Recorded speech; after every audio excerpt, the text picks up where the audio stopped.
over the hill. That age when you get a little achier, a little heavier,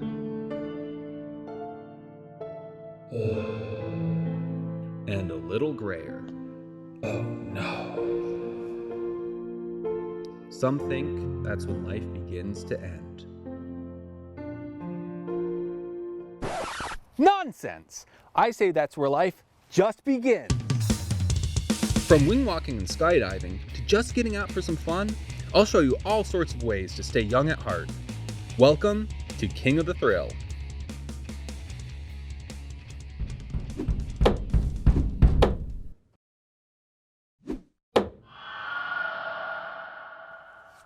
Have you ever wanted to take an axe and just hurl it? Probably wouldn't be too good for your walls. At the Keen Axe House, however, you can make that thrill come true. Guess I shouldn't stand here. Located in the picturesque village of Keene, New Hampshire, the Keen Axe House offers you all the axe-throwing, knife-wielding, ninja-starring fun and excitement you can handle. The reason I wanted to start an axe throwing business was basically, I moved here from Florida about 2 years ago, 2.5 years ago, and they're pretty popular down there. When I moved up here, I realized there was nothing around here, so I said, I better do it now before somebody else does it, and here we are. Been open for about 1.5 years now, and it's been going great. After a few quick examples and a lesson on proper handling and aiming techniques, it was my time to shine. Okay. Maybe next one? Nope. Despite Jamie's instructions and sheer ability to show off, One over, one under.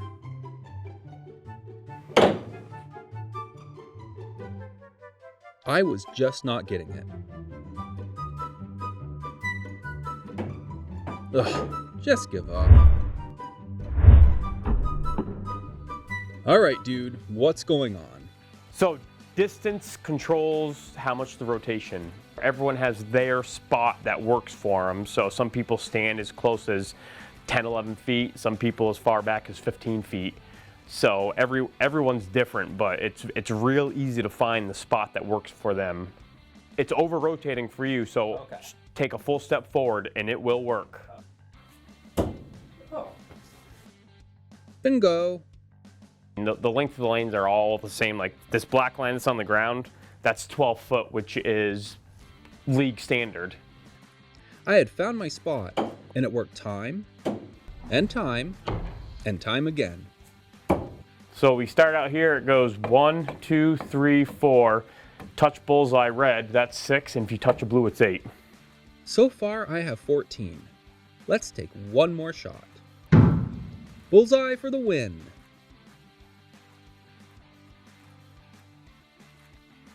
Had enough of the axe? Oh, there's more.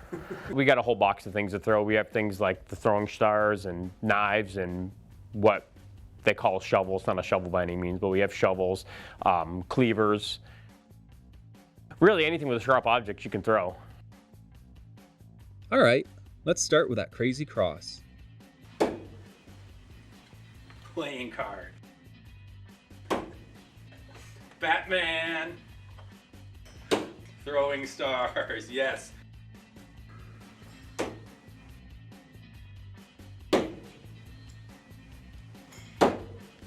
Watch out, kids. Daddy's home. Shovels, stars, axes. What else could there be? What the devil is this thing? Despite looking like some medieval torture device, she flew and stuck nicely. Yeah! Yeah! Let's try the knife. Well, you can't win them all. Ugh, show off. A lot of companies come in here, businesses come in here. I mean, I get a lot of families. As long as they're physically, safely capable of doing it, they're more than welcome to try. Yay, William!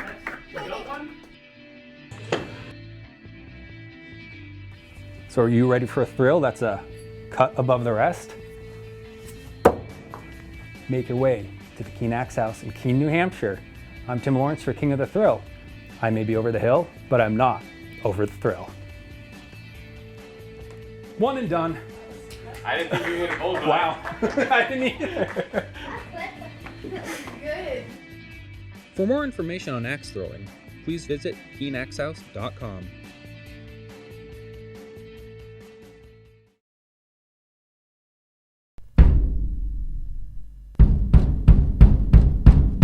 Turning 40 felt like a big deal to me. So to celebrate, I decided to take the plunge. Join me as I tell you all about it on this 2-minute thrilling throwback. Skydiving is something I've been wanting to do for quite some time.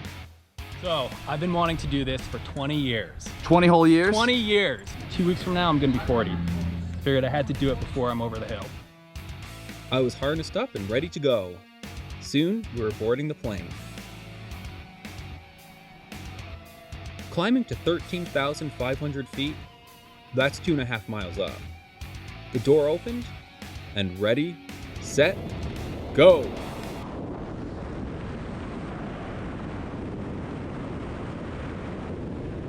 The wind hitting your face, the views all around, the complete separation from reality.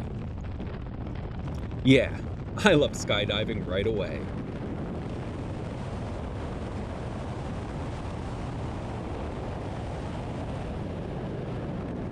As a first-time jumper, I was in tandem with a trained professional, which ensured my safety as we plunged toward the ground at 120 miles per hour.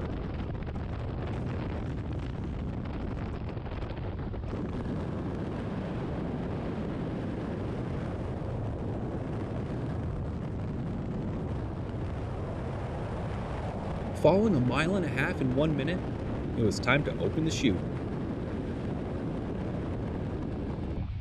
After coasting smoothly the rest of the way, we made a gentle landing on the ground. Tim! What's up, my man? That was incredible. How are you doing? Doing great. So whether this is your first plunge or your millionth, skydiving will always get your adrenaline pumping. Thanks for joining me on this 2-minute thrilling throwback.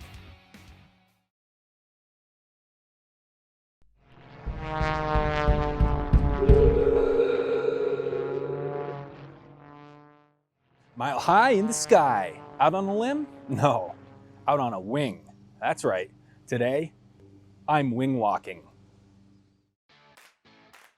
Traveling all the way across the country to Sequim, Washington, I met up with Marilyn and Mike Mason of Mason Wing Walking for a once-in-a-lifetime thrill. We like offering wing walking to the public because we just think it is such a cool thing to do. And really the only places you could ever really see it being done was at an air show. So there are still a lot of professional wing walkers in the world, but there's not a lot of places that just people in the general public can learn to do it.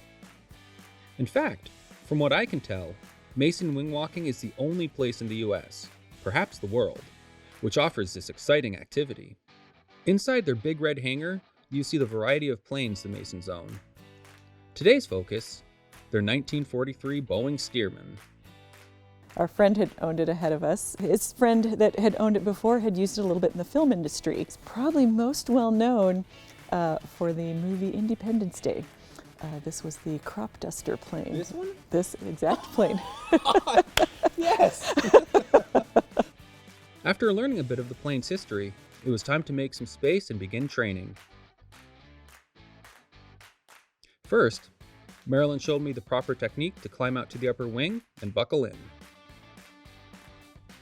And yes, while wing walking, you're safely secured with footholds, a safety harness with wire, and a belt and buckle.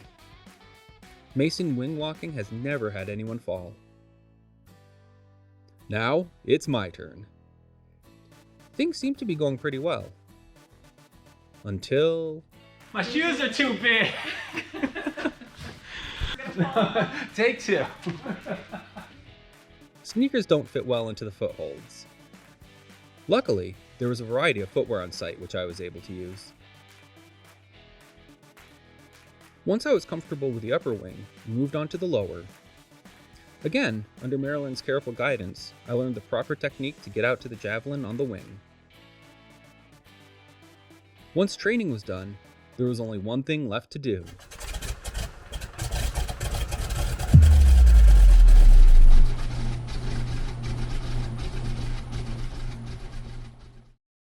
It's go time.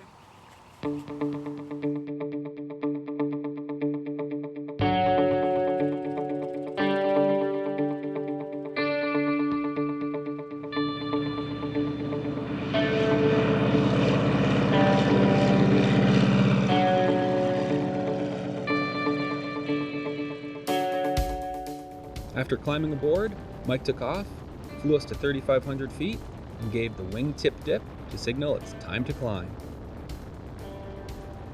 Now, it was at this point I asked myself, was I really going to do this? You bet I was. And thankfully the training stuck in my head. Once secured, I gave the thumbs up. What happens next is unlike anything you've ever experienced before. Flips, rolls, hammerheads diving you straight toward the ocean.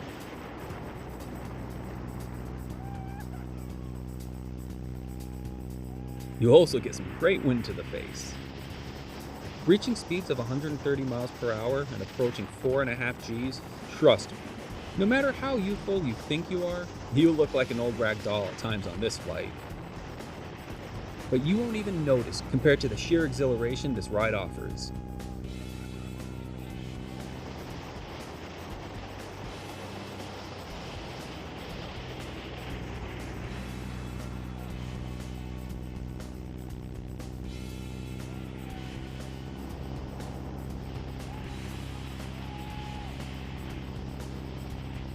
Once done with the upper wing, it was time for the lower. Repeating the loops, rolls, and hammerheads, the lower wing offers a new perspective on this amazing activity.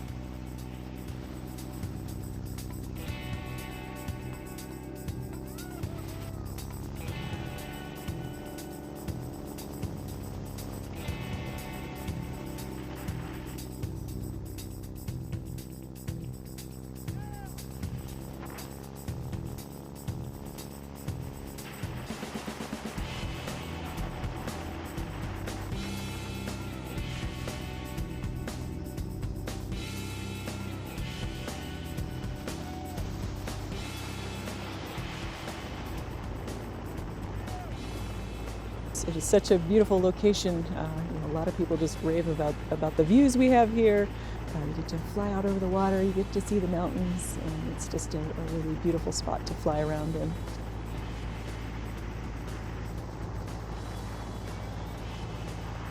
After a relaxing cruise to take in the surroundings, it was time to climb back in.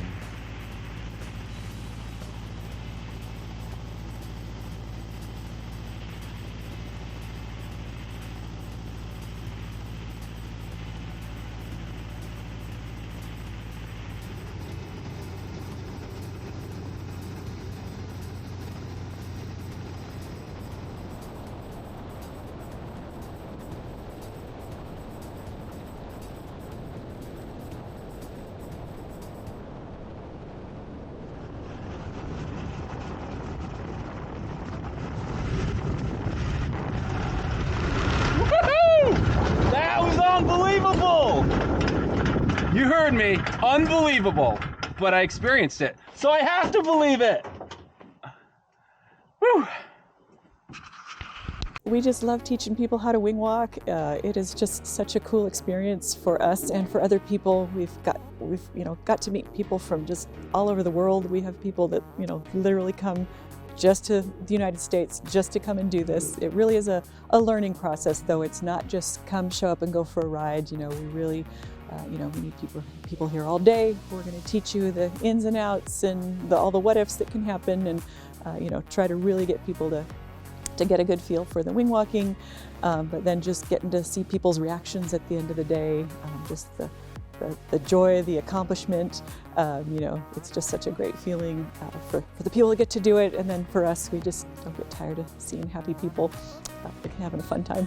That was an absolutely amazing experience, which I'll never forget. I'm Tim Lawrence for King of the Thrill. I may be over the hill, but I'm not over the thrill. For more information, please visit masonwingwalking.com.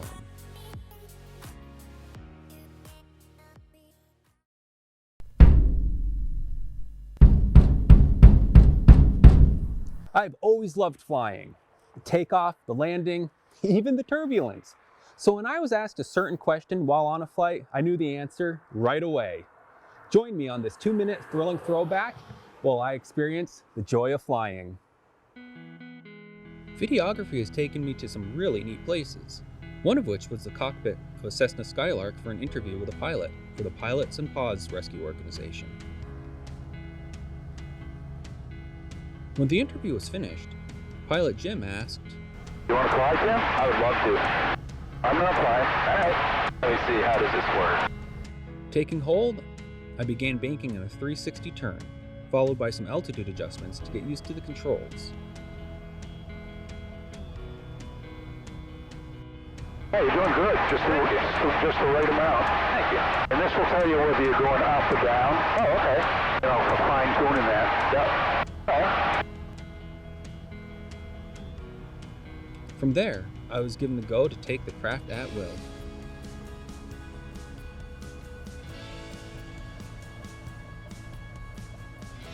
For the next 15 minutes, the plane was under my control as I flew over the Penobscot River in Bangor, Maine.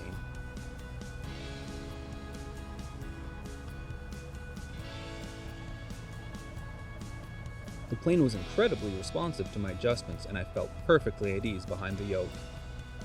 Hopefully Jim was okay with my skills. You're natural, Tim. Thanks. When my time was up, Jim took over again for the perfect landing. Well, that certainly piqued my interest in flying. Hopefully I can get back in the cockpit soon. Thanks for joining me on this 2-minute thrilling throwback.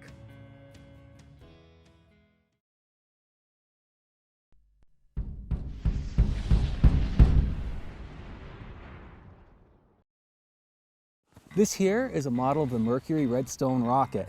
This was the first rocket that took an American into space, May 5th, 1961. Basically, it was just a missile with a capsule placed on top. But it is what would pave the way to the moon landing of 1969. Yeah. What do you think? Should we launch this sucker? Yeah! Yeah! In 3, 2, 1. Blast off!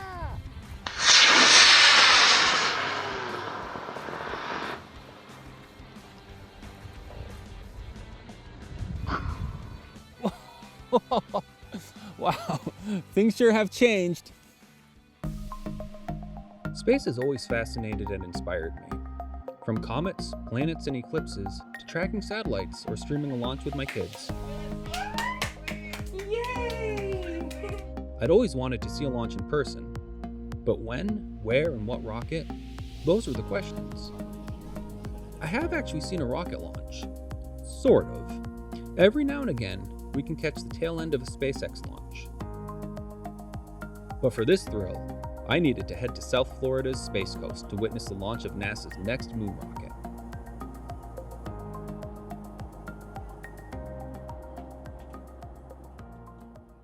Artemis. 322 feet of pure power. Twin SRBs matched with 4 RS-25s taken from the shuttle era would not only propel this rocket to the moon, but to the top spot for most powerful rocket ever. First, I needed to get to the Kennedy Space Center. For this, I found myself down in Orlando, Florida, where I met up with one of my best friends for an early morning commute. Hi, Mike. Hey, bud. Hey, it's 5:30 a.m. We've been in traffic for probably 40 minutes now. At least. Trying to go a mile to a checkpoint. 1 mile. 1 mile. Here We're on we our are. way, but we'll see where we Here we actually are. see the launch from. Yeah. After years of setbacks, launch was set for August 29th, 2022 at 8:33 a.m. I knew this was going to be a big launch, but I wasn't prepared for the amount of traffic there was. Upwards of 500,000 people showed up, lining all the streets, causeways, and sidewalks leading toward Launch Pad 39B in hopes of catching that perfect shot. We just spent, hour and a half, hour 45 minutes, traveling 1 mile. This is going to be a long, slow journey. And it wasn't over yet. We can look across the causeway, and we can see her sitting on the pad right now. After nearly 3.5 hours in traffic, we had made it and were on our way over to the viewing area at the Apollo Saturn Center at Banana Creek.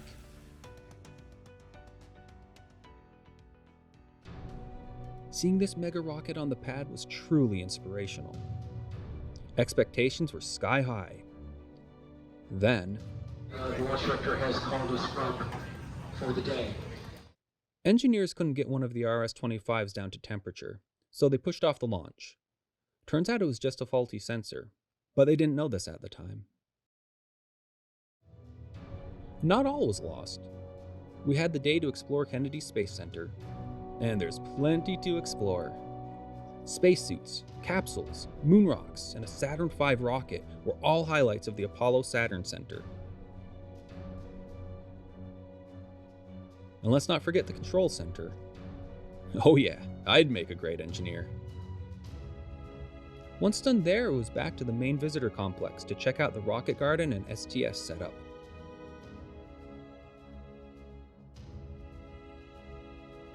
By the way, those solid rocket boosters are 149 feet tall. Artemis boosters are 177. In addition to rockets, there are shows, exhibits, activities, and displays honoring the heroes of space, both living and fallen.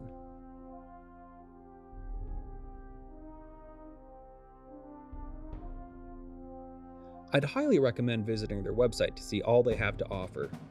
There's simply far too much to show in this video. A lot of samples in here. So this is the moon. Ooh, smooth. That's right, I touched the moon. No doubt this was a great day, but I was here for a launch. Next attempt, September 3rd, 2022 at 2:17 p.m. So after a few quick days home, it was back to the Space Center. September 3rd, 2022. We're on our way back to KSC. Second time. She's gonna go today. You know it. Things were again looking up. Then, but it has been an official start for today. Yeah. Again? This time it was due to a hydrogen leak, a problem which plagued this mission from day one. Faulty sensors, hydrogen leaks, rollbacks, hurricanes. Opportunities kept slipping away. Finally, the next launch window arrived, November 16th, 2022. An early morning window starting at 1:04 a.m. Would third time be the charm?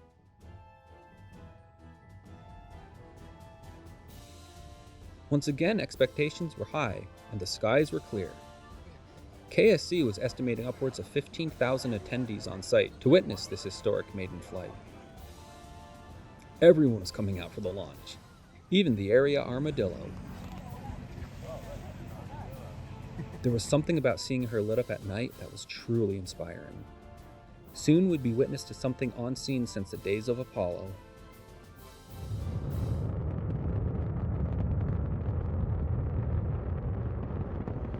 Hanging above me here is a 1-to-1 model of the Saturn V. This is the rocket that first took humans to the moon back in the late 60s and early 70s. At liftoff, she produced on average 7.5 million pounds of thrust. When Artemis lifts off, she'll be producing 8.8 million pounds, making her not only the most powerful rocket in operation today, but the most powerful rocket ever. This is going to be one big show. Oh, and don't worry about that fire. It was simply excess hydrogen burning off. And speaking of hydrogen, it appeared that that pesky leak was finally fixed. At least in the initial fill. However, when needing to replenish the tanks, yet another leak was detected. What now? Well, it's the Red Crew's time to shine. The Red Crew is made up of specially trained individuals who can work on fully fueled rockets while on the pad. The solution? Tighten some bolts. Luckily, the fix worked and the countdown continued. Then, all range data was lost. This is what lets range flight safety know if the airspace around the launch pad and along the flight path is clear. It also allows communication with the rocket in case of an unexpected issue which requires a self-detonation or a manual one. Not a good thing to lose. Luckily, the issue was traced to a faulty switch in an Ethernet hub. An hour later, the hub was fixed and the countdown continued. I just got notification we are in countdown.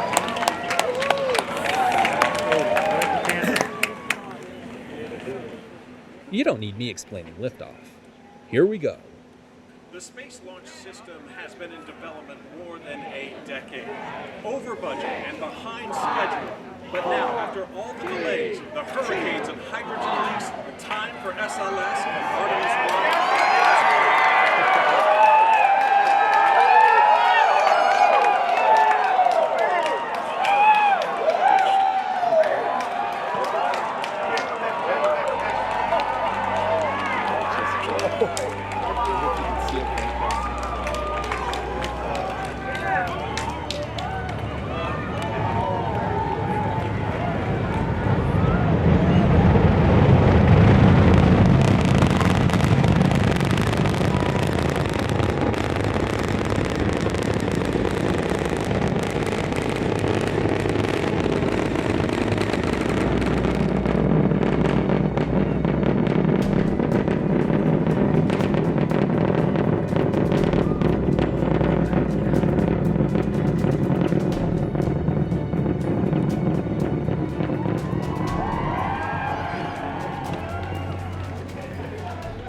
It wasn't just the sight, it was the sound and the vibrations.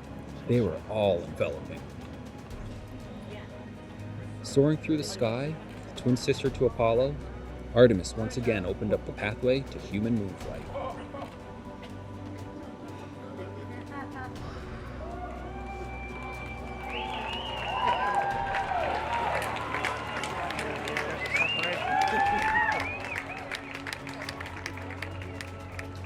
Booster separation was a success, and the core stage continued on into the night.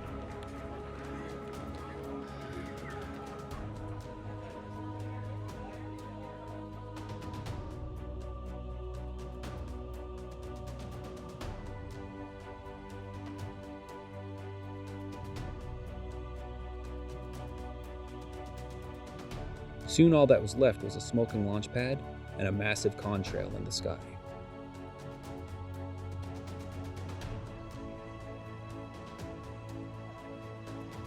That was incredible. Video it can't do it justice. That was just unbelievable. The light, the sound, the feeling of it hitting you. Definitely something, if you ever get the chance to, even if it's not something big as Artemis, get down here. Get down here to the Kennedy Space Center. Take a day, check it out. Check out a launch. You will not regret it. Trust me. Definitely a thrill for King of the Thrill. And in this episode, Friend of the Thrill. For more information on space travel and launches, visit kennedysspacecenter.com. Thanks so much for joining me on this episode of King of the Thrill. Please follow us on Facebook to stay up to date, like and share this video, and subscribe to our production company, IMR Films, on YouTube. I'm Tim Lawrence for King of the Thrill. I may be over the hill, but I'm not over the thrill.